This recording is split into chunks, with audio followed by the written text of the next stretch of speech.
நிலாவோட அப்பா வந்து நிலாவ கூட்டிட்டு போக ட்ரை பண்ணும்போது, போலீஸ் வந்து சொல்லுவாரு, "நீங்கலாம் அப்படிலாம் கூட்டிட்டு போக முடியாது சார். மேஜர் விரும்பி வந்திருக்காங்க." அப்படி சொன்ன உடனே ஷாக் ஆகி நிலா சோழன பார்ப்பா. அப்ப அவன் சைகையாலே சொல்லுவான், "கொஞ்சம் வெயிட் பண்ணுங்க, நான் பார்த்துக்கிறேன்." அப்படின்னு சொல்லி கண்ணால காட்டுவான். உடனே இவ அமைதியாயிருவா. சூர்யா உடனே கத்துவான், "நீ என்னைய விட்டுட்டு நீ அவன் கூட எப்படியும் போயிருவியா? நான் பார்க்குறேன். என்னைய பத்தி உங்களுக்கு தெரியாது. 2 பேரையும் கொன்னே போட்டுருவேன்." அப்படின்னு சொல்லி அவன் கத்திக்கிட்டு இருக்கும்போது, நிலாவோட அண்ணன் சொல்லுவான், நானே கொன்னு போட்டுருவேன் அப்படி சொல்லிட்டு நேரா போயி அவன சோழன போட்டு அடி அடின்னு அடிக்க ஆரம்பிச்சுருவாங்க. அவன் சூர்யா, அதுக்கப்புறம் அந்த அடி ஆட்கள் எல்லாம். உடனே அதுக்கு வந்து அந்த இன்ஸ்பெக்டர் சொல்லுவாரு, "என் கண்ணு முன்னாலயே இந்த மாதிரி பண்றீங்களே, இந்த பொண்ணு உங்ககிட்ட அனுப்பி விட்டா என்ன பண்ணுவீங்க நீங்க?" அப்படி சொல்லி கத்துவாரு.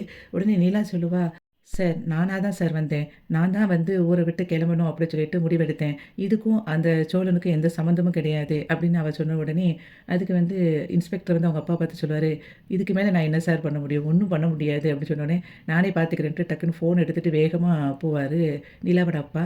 உடனே சூர்யா வந்துட்டு, "அங்கிள் அங்கிள் எங்க போறீங்க?" அப்படின்னோனே, தாசு சொல்லுவான், "அப்பா எங்க போறாங்கன்னு தெரியுதா? மேலதிகாரி கிட்ட பேச போறாங்க. அவங்க பேசினா நீங்க கண்டிப்பா விட்டு தானே ஆகணும். பார்க்கலாம்." அப்படின்னு சொல்லிட்டு இருக்கும்போதே, வந்து அங்க தாஸோட அப்பா வந்து பேசிட்டு இருப்பாரு ஃபோன்ல.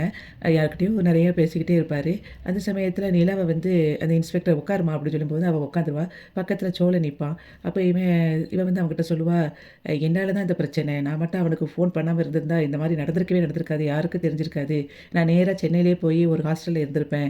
இப்ப பாருங்க உங்களுக்கும் பிரச்சனை." அப்படின்னு சொல்லிட்டு சொல்லுவா. சோழன் உடனே சொல்லுவான், "அப்படிலாம் இல்லங்க. எப்படினாலும் வந்து என்னைய தேடி வந்திருப்பாங்க. என்னால பழையபடி உங்களுக்கும் பிரச்சனை வரும். ஆனா நான் உங்கள காட்டிக் குடுத்துருக்க மாட்டேன்." அப்படின்னு சொல்லி சோழன் சொல்லுவான். "சாரிங்க. என்னால தான் உங்கள எல்லாரும் அடிச்சுட்டாங்க. எனக்கு அது மனசு ரொம்ப கஷ்டமா இருக்கு." அப்படின்னு சொல்லி ஃபீல் பண்ணிட்டு இருக்கும்போது, சோழன் வந்து சொல்லுவான், "ஏங்க அடிக்கிறதெல்லாம் ஒரு ஒரு பெரிய விஷயம் இல்லங்க. அடி தானங்க. 4 அடி கூட வாங்கிர்லாம்.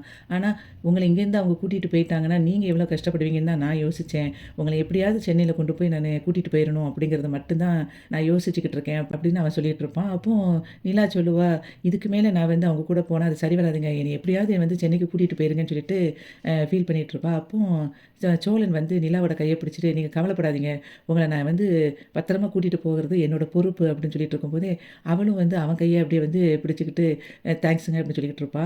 அந்த சமயத்தில சூர்யா வந்து அத பார்த்துட்டு டென்ஷன் ஆகி, "இங்க பாருங்க கைய பிடிச்சுக்கிட்டு இருக்கான்." அப்படின்னு சொல்லி கத்திக்கிட்டு இருப்பான். அப்போ இன்ஸ்பெக்டரும், போலீஸும் வந்து சொல்லுவாங்க, "உண்மைக்குமே 2 பேரும் லவ் தான் பண்ணிட்டு இருக்காங்க போல." அப்படிங்கிற மாதிரி பார்த்துக்கிட்டு இருப்பாங்க.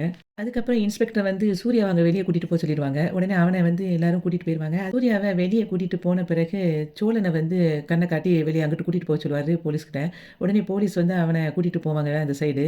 உடனே நிவிலா வந்துட்டு அப்படியே பயந்துகிட்டே அப்படி பார்த்துட்டே இருப்பா.